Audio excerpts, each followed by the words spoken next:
in the book of Proverbs at the moment, but we'll start from Proverbs, or we'll be thinking about Proverbs, and we will head into the direction of these texts found in Matthew and Romans. And we're thinking about this idea of wisdom, particularly how we might live wise now. And today we're thinking about the idea of wisdom and justice.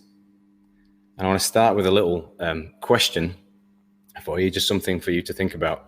Would you say that our world, the world that we live in, is just or unjust? Would you say that the world that we live in is just or unjust? Or would you say the world that we live in is getting more just?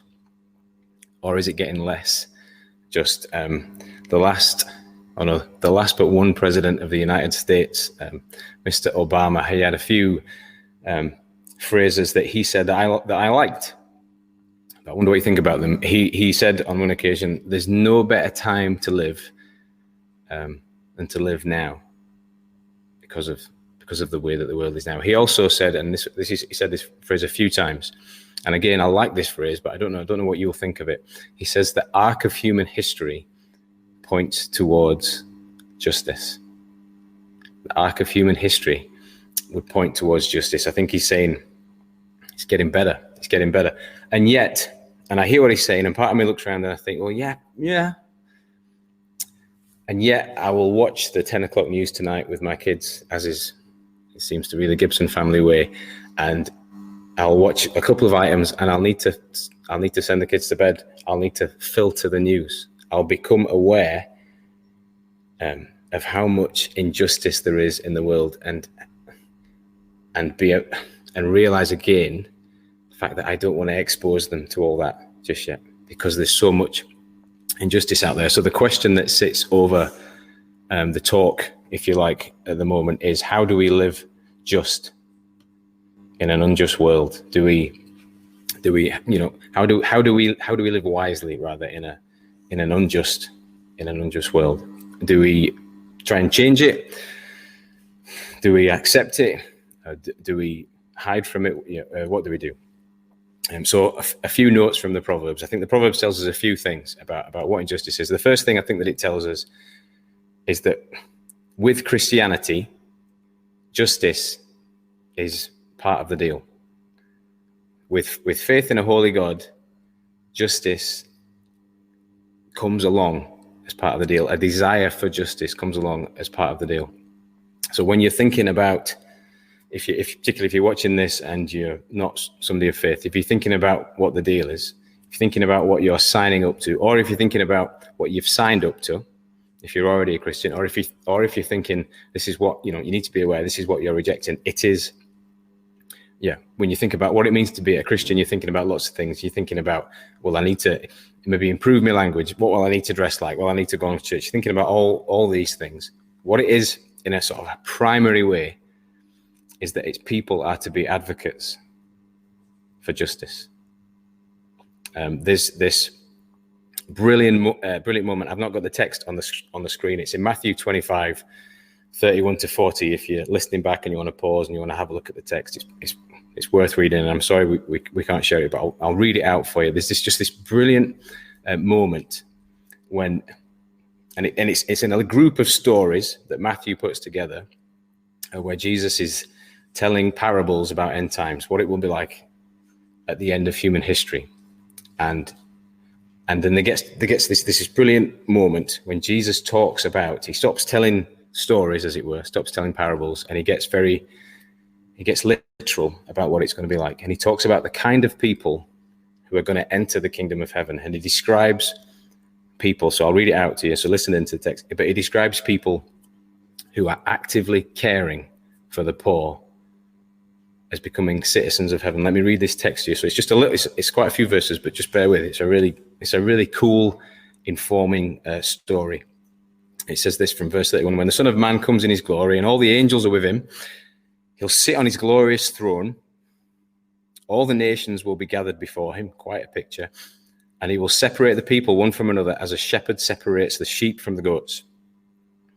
He will put the sheep on his right and the goats on his left. Then the king will say to those on his right, "Come, you who are blessed by my Father, Take your inheritance, the kingdom prepared for you since the creation of the world.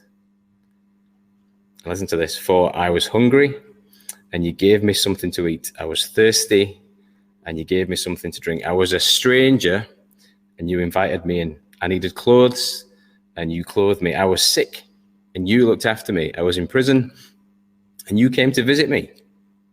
Then the righteous will answer him, Lord, when did we see you hungry and feed you, or thirsty and give you something to drink? When did we see you a stranger and invite you in, or needing clothes and clothe you?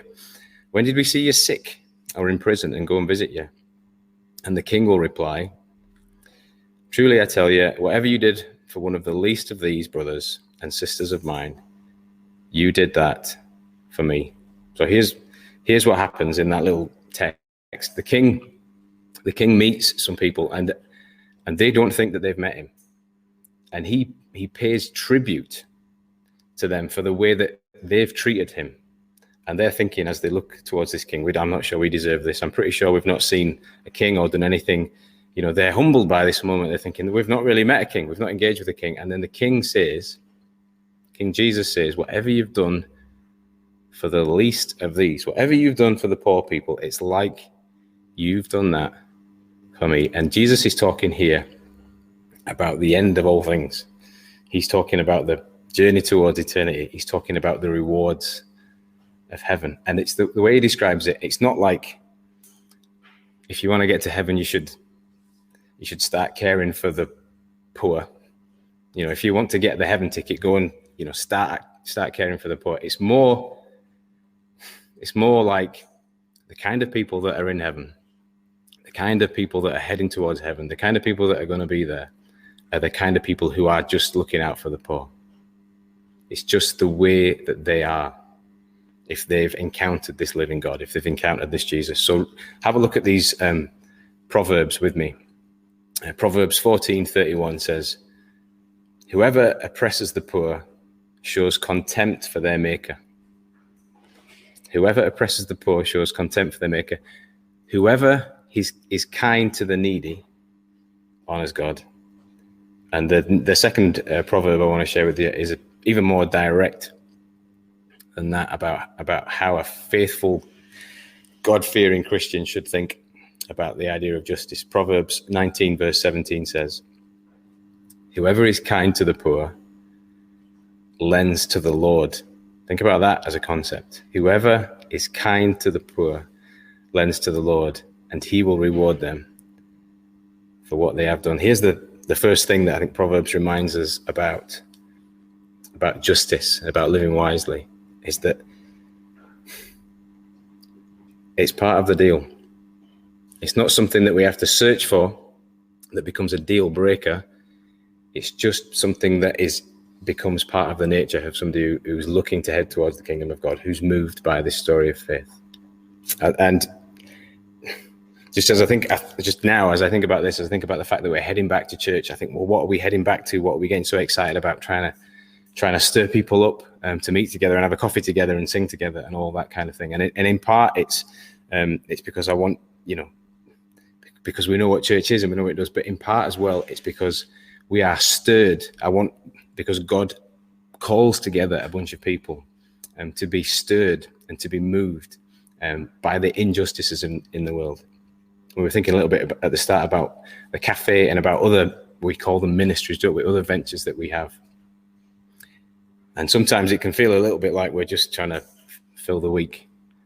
But actually, at its essence, it's a response to this call of the King. And this recognition that we should be moved by any injustice out there.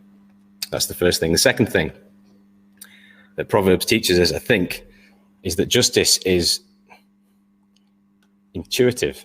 It's an intuitive desire, not just for Christians, but for humans. We have an incredibly strong, and I want you to think maybe as you're watching in, where does this come from? We have an incredibly strong desire for justice. We're incredibly aware of justice, even from when you're a tiny when you're a tot, if you've ever been to a mums and tots group, there's some kid comes along and pulls a toy out of another kid's hand. There's an incredibly strong sense of right and wrong. It's intuitive. It's from the get-go, and that carries on right the way through life into adulthood. When you watch, you watch like me, you watch the news or something, and you see a really unjust event on the news, and your heart's broken, and you ache for justice. There's this strong desire for justice. Now, is the question. Where does that come from? Let me share 2 more proverbs with you that speak about this, or that maybe reveal why they're here. Proverbs 31, verse 8 and 9 says, "Speak up for those who cannot speak for themselves, for the rights of all who are destitute. Speak up and judge freely. Defend the rights of the poor and needy." And then another one, which I think maybe speaks more into this kind of thinking. Proverbs 18, verse 5 says, "It's not good to be partial to the wicked and so deprive the innocent of justice." It speaks into the very essence of our humanity, doesn't it? It just says it's not good. It's like it's almost saying, this is not good, don't you? It's almost like it's saying, you human beings, when you're messing up, and that there is, that you have a sense of justice. Now, where does this come from?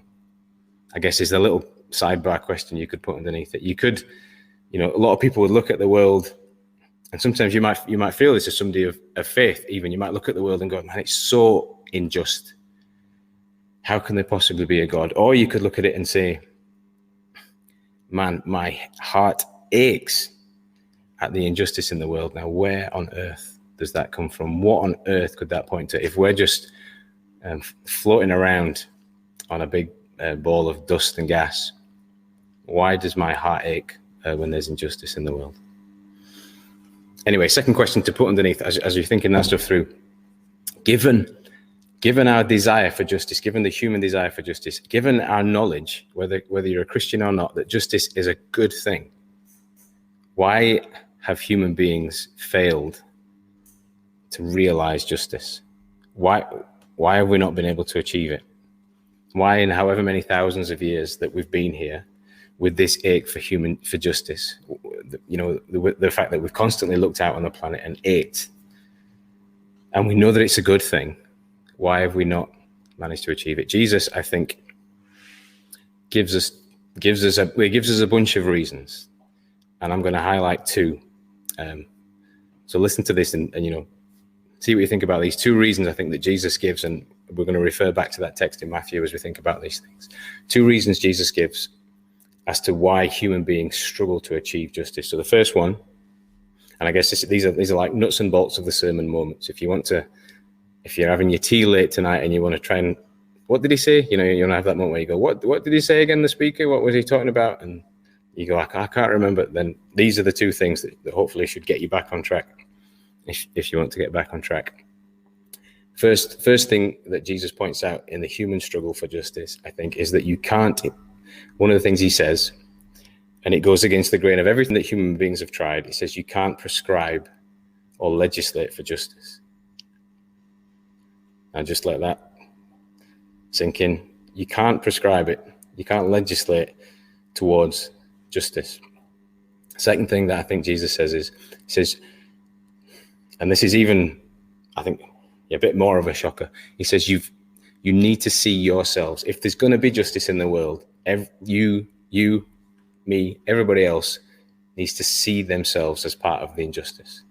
You've got to see yourselves as part of the wrong. So Jesus points these 2 things out. So there's this awesome, in fact, let's just read this text together. It's in Matthew 23, 23 to 26. It's this incredibly insightful moment in the Bible. And it's essentially Jesus is having there is a debate, conflict, argument with religious leaders about what righteousness is.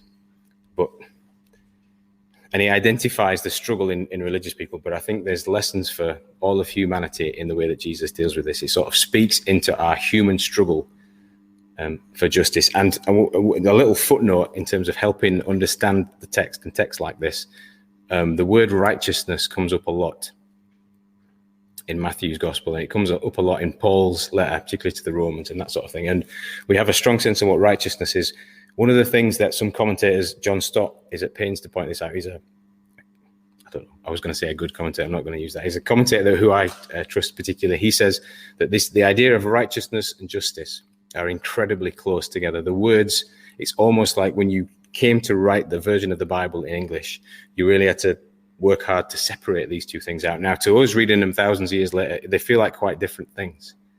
But righteousness and justice as concepts in the Bible almost intertwined, almost overlap. So let me just read out just a little bit of this text here. Woe to you, teachers of the law and Pharisees, you hypocrites!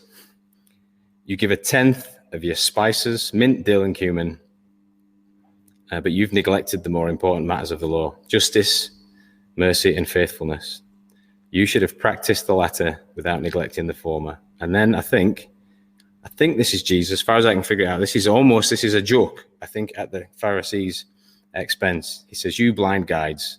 And he liked the use of a camel in a joke, or to make a point to Jesus. He says, you blind guides, you strain out a gnat, but swallow a camel. So have a think about what you might think that might mean, this little dialogue that Jesus is giving. Here's my offer. Jesus is saying of the Pharisees, you'd rather go to all the trouble, you enjoy more the routine and the task of scrupulously weighing out 1/10 of these spices. You'd rather do that. You'd rather spend your time doing that. You get that, than engage with the huge big idea. So the conflict is a little bit about tithing, as far as I can see. You'd rather faff around with all the detail of that than actually think about what tithing is all about. This idea of sacrificing for the greater good. This huge big concept that underpins what tithing is. Jesus says you'd rather faff around with the weighing scales. You'd rather make sure that part of it is right than actually think about what tithing is all about. You'd rather spend all day, and this is me trying to explain Jesus' joke at the end here, I think, of verse 24. He said, you'd rather spend all day trying to strain out a gnat. So when they used to try and drink water, they used to have to, they'd use like a sieving mechanism so they wouldn't drink any bugs. He said, you'd rather, endlessly, ceaselessly try and strain out and miss the bug. And you might miss the bug, but you'd still end up smoking. You'd do well to smoke a camel. You'd end up choking on a camel. He's saying human beings, religious leaders in particular, but I think this spreads out to all human beings, we'd rather spend all of our time. It's easier to spend our time focusing on the details, isn't it, than having to deal with the actual huge big problem. I don't know if you're aware, you'll have seen the leaders of the G7 suited and booted on a beach in Cornwall, and I guess essentially when they meet up for their beach barbecues and whatever else they get up to, these world leaders, I had a little look into the remit of the G7, the ideals of the G7, and it's basically this organization that's there to take care of the world, sort of idea. Make sure there's the inequalities are minimalized and all the rest of it. And I'm sure, at heart, that's the ideal. And yet, the meetings, when they sit down around these tables, they'll be focusing on details and documents and policies, and it will get more and more and more, and all like necessary and everything else. Just the way things go, and the journalists and the public like us will pick over it, and we'll get even more, finicky about everything. So there's this whole endeavor to look after the whole world, and yet what will actually happen is we'll just get lost in the detail. It's just what human beings do. When we think about the relationships that we have with each other, I think this is probably, as a married person, this is probably would happen a lot in marriages. You can have these problems that come along into marriages, into relationships, these difficult, big, difficult things. And yet we'd rather, wouldn't we? Or it's easier, or it just happens that way, that you end up arguing your own little, so this is almost confessional as I'm talking about this, you end up arguing your own little, you end up about the details, you argue about the details, and you end up arguing about the minute specifics in the kind of way that you've done things right. Even though when you set off in dialogue and in conversation, you seek to rectify this issue, you end up talking about the specifics. Same things happen in church. On the face of it, when we come together as church, when we all come back in a month, we all look each other in the eye and go, yeah, we ache for injustice. But actually, when we get into organising stuff, often we end up having planning meetings that are about paint colours and a million other incidental little things. And it's just what human beings do. We'd rather, or we just end up losing ourselves in the detail. And often in our lives, we end up choking on the camel. We just miss the issues at heart. We miss them. The huge injustices that are out there, even though that's what's on our minds, we end up in the minutiae of the detail and we go there. Jesus makes clear something I think that we know as human beings. We know this. You can't be just, you can't achieve a culture of justice just by sticking to rules or writing more rules down. It requires something bigger. Let me footnote this little section with another proverb. Proverbs 21:3 says, "To do what's right and just is more acceptable to the Lord than sacrifice." So anybody who's read the Bible will see how big a deal sacrifice is, particularly in Hebrew culture, the idea of sacrifice. And it's almost like God saying, I know that you know sacrifice. I know that you go to do sacrifice. And I know that comes from me. That's my idea. But there's something bigger than that. There's an ideal behind that you can miss. To do what is right and just is more acceptable to the Lord than sacrifice. So in this moment, again, verse 25,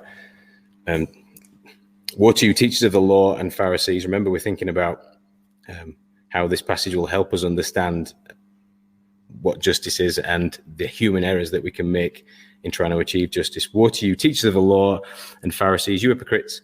You clean the outside of the cup and dish. Jesus is having a go there, washing up, essentially. I've received a bit of criticism in the past about my washing up. I received a bit today.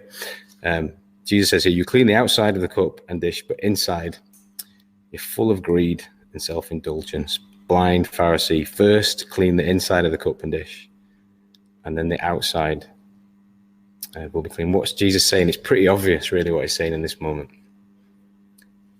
People who wash the outside of their pots, lesson for anyone who's wondering how to do the dishes, won't produce clean contents. The contents are defined by what's inside. It's really pointed what Jesus is saying to these people. And the message reverberates, I think, to anybody who's watching and listening. Justice, as these Pharisees, I guess, are people who are in the position of leading people towards perfect justice. That's what they're there for, and that's what they're arguing about with Jesus. Justice, Jesus says, doesn't matter how clean the outside of your pot is, doesn't matter how well you can present yourself. Justice requires people to see themselves in the problem. And what had happened in the Hebrew justice system is it had become something that instead of bringing total justice, equaling, leveling out, it had separated people, it had elevated certain people, and it had kept other people down. Now, our justice system, I think, is, as we look around the world, you might say it's not a bad system, but it's still a huge culture in our justice system that created within us of, well, I'm better than them, or at least I'm not that bad, or that's the real baddie, etc., etc. What does the Bible say about all this sort of stuff? It says we're all messed up. We're all, and this is the damning verdict, we're all causations of injustice. So if you read through the Sermon on the Mount, when Jesus gives this sort of sermon, he doesn't just condemn an adulterer, he says, well, everyone lusts. You're all in trouble here. He doesn't just condemn the murderer. He said everyone can get filled with hate. The Bible, huge big point of the Bible. The Bible says justice can't come until everybody is able to look at themselves and see themselves culpable. Proverbs 21:29 says, this is a great proverb. Proverbs 21:29. The wicked put up a bold front. The wicked put up a bold front, but the upright give thought to their ways. The wicked put up a bold front, but the upright, the just, are able to look at themselves and see themselves as part of the story. Now, I don't know where you're at with this sermon on injustice. Maybe you've just watched the footy and you're thinking, I'm feeling pretty good about life, and I was really hoping you were going to say, there's some real obvious baddies in the world. As for you Christians, crack on, you're all doing a great job. Injustice is bad, but we've got no part in it. And yet, essentially, if you go back over what I'm saying the world's unjust, and you kind of go, I knew that. The injustice is really complex. It's kind of ingrained. It's almost an impossible problem. Needs everyone to look at themselves.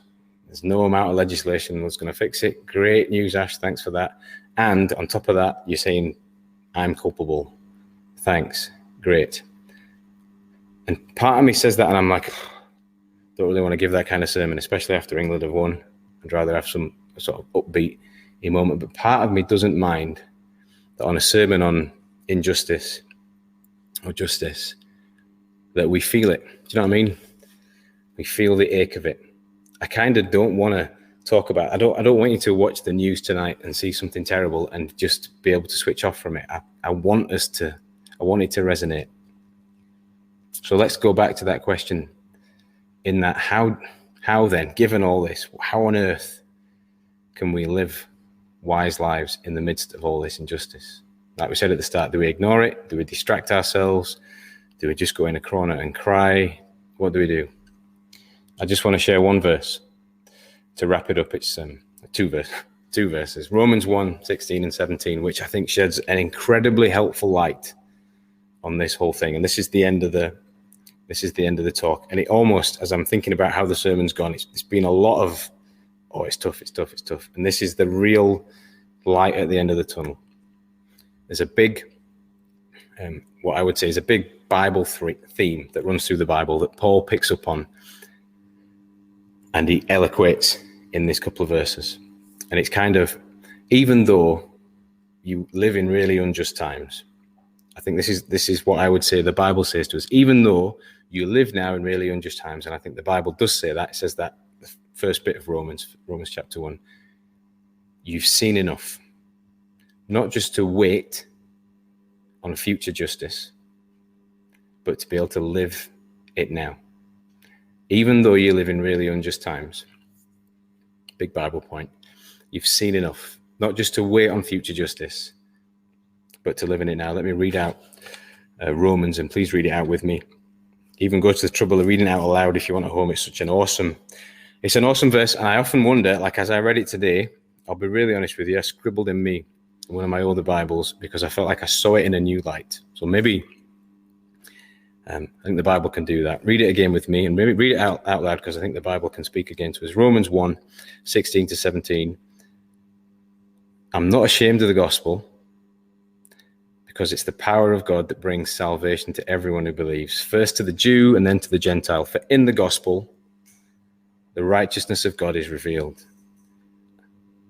a righteousness that is by faith from first to last, just as it's written, the righteous will live by faith. I'm going to read it again and just remind you of that little point I made earlier by a good commentator, Mr. John Stott, who says there's very little difference between the biblical idea, particularly when Paul uses the word of righteousness and justice. Let me read it again. For I'm not ashamed of the gospel, because it's the power of God that brings salvation to everyone who believes, first to the Jew and then to the Gentile. For in the gospel, the justice of God is revealed, a justice that is by faith from first to last, just as it's written, the just will live by faith. What's going on here? Verse 16, we see Paul's been powerfully, wonderfully saved. The good news has saved him. How has it saved him? What is it to live by faith? Verse 17. Get your head around this.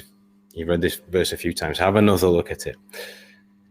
The good news of Jesus, in receiving the good news of Jesus, in getting what the gospel was, he grasped what perfect justice was.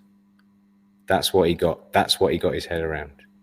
As he looked at the gospel story, as he looked at it, as he was convicted by what he saw in Jesus, he understood, maybe for the first time, he saw, it was revealed to him, the nature of perfect justice and what it meant for him. So think about Paul's character, think about what he was like, how he was zealous for the law, but it meant he moved past that zealousness for the law, or that obsession with the minutiae of the law, and he moved into its greater purposes. And not only did he do that, but it meant he was able to see himself for the very first time as culpable in all of this sinful mess. And he says on the back of it, based on this realization, he could go on and live by faith. Now, often I think we think about what it means to live by faith, and often we say, don't we? Yeah, I'm living by faith. I'm living by faith. Will I go down this road? Will I go down that road? It can be that kind of thing. I'm living by faith. I've said it 100 million times. What do we actually mean when we say that we are living by faith? What it meant for Paul was to say that he looked at that gospel story, that good news about Jesus, and he understood what justice was. He saw it in Jesus. He saw it as he saw the story of Jesus on that cross. And he was changed because of it. And to live by faith for him was to always, no matter what he was doing for the rest of his life, was to always to look back onto that moment. That was the thing that shaped him, that sense of justice. That was the chip. That was the game changer. This is what the cross does to us, I think. It shows us ultimately that God's dealing with justice. He's going to deal with it. It gives us confidence that he can deal with it in an ultimate sense. But it does more than that. It shows us a way to live now. If we live by faith, we're always going to see ourselves as part of the story. If we've even looked at that cross one single time, we're always going to know that we're culpable. If we live by faith, we can't stay stuck in the semantics of our own righteousness. We can't look at that story and not be moved towards something bigger. That's the heart of what justice is. Thanks, Ash. A really interesting talk, I thought. Some really significant issues raised. Yeah, at the minute you can't help but look at the news, can you? And be sort of overwhelmed by what's going on, whether it's refugees, whether it's COVID, the inequality. I mean, inequality is right in our face, isn't it, at the minute? I mean, I think a lot. I don't know if you shouldn't make a political opinion, but I quite enjoy a lot of what Obama has had to say, and that quote in particular, the idea that it's played on my mind. I probably shouldn't say I like it. It's stuck in my mind a lot. The idea that the arc of human history points towards justice, and and part of me looks at it and thinks in a lot of ways it does, and yet I don't know. I don't think part of me looks at the world on the one hand, I think, I don't know really if we've progressed that much. There's still so much injustice in the world. We've got all these history books that tell us about what war does and what certain styles of government do and certain ideals do, and yet we're still where we are. There's still huge amounts of the world's still an unjust, imperfect place, I think. And I was encouraged thinking about it to think, like you say, justice is part of the deal, as you said. The Bible is littered, isn't it, with God hates impartiality. I mean, I particularly enjoy in Proverbs. There's a few characters in Proverbs that get it in the neck a few times, and one of them is the unjust scales. The idea that people who have these weighing scales that don't weigh out fairly. It's very strong. God hates that, and I wonder actually if we should, just in conversations with people at work, these things come up. I'm guilty of being I don't want to say anything because, it's not the right place. But actually, we should reclaim that territory a little bit. God is right there in confronting the injustice, and it's definitely in the remit, and it's not something that's just. It's definitely right throughout the meta narrative of the whole text, right at the heart of it. Sometimes when you read through books like Isaiah and these weighty poetic books, it's just soaked in. God hates this. Yeah. He hates whatever else, however else you want to try and understand God. He hates the injustice, and I found the text that we looked at there in Matthew. I'm really sorry I didn't put it up on the screen. Matthew 25:31 to 40, just compelling when he says, whatever you did to the least, when Jesus is saying, whatever you did to the least of these, you did to me. And the idea of that, the Proverbs as well, whoever is kind to the poor lends to the Lord. Just this idea that somewhere in our faith story is just connected. It's just part of it's part of our identity. It's part of who we are. I think it's almost like you can't acknowledge there's a God who created the whole thing, who loves everyone, who's got this ideal for creation. You can't come to that perspective and then not care about each other. I think it maybe looks like lots of different things, but it does mean that. So part of me often when I watch the news, which is I'm one of them people who puts the news on at 10 o'clock and wants to go, I can't watch this story about Palestine and Israel. I can't watch it again. I just can't sleep for it. But part of me thinks that part of my identity as a Christian, part of the ache I have is because of my faith, because of the God story that's in my life, and part of me thinks that means I'm going to have to carry on it. The fact that it aches is it's uncomfortable for me, and I'd rather distract myself and watch Match Today or whatever else it is. But I think it's no bad thing for a Christian that we ache and that we recognize that that's an ache for us, because it should be. Okay, go on then. So time is short, and I think just to close then, because I think one of the points you put across quite well was that yes, there's an outward looking sense of injustice, but then we've also got to very much look at our own lives and consider our own hearts first as well, in terms of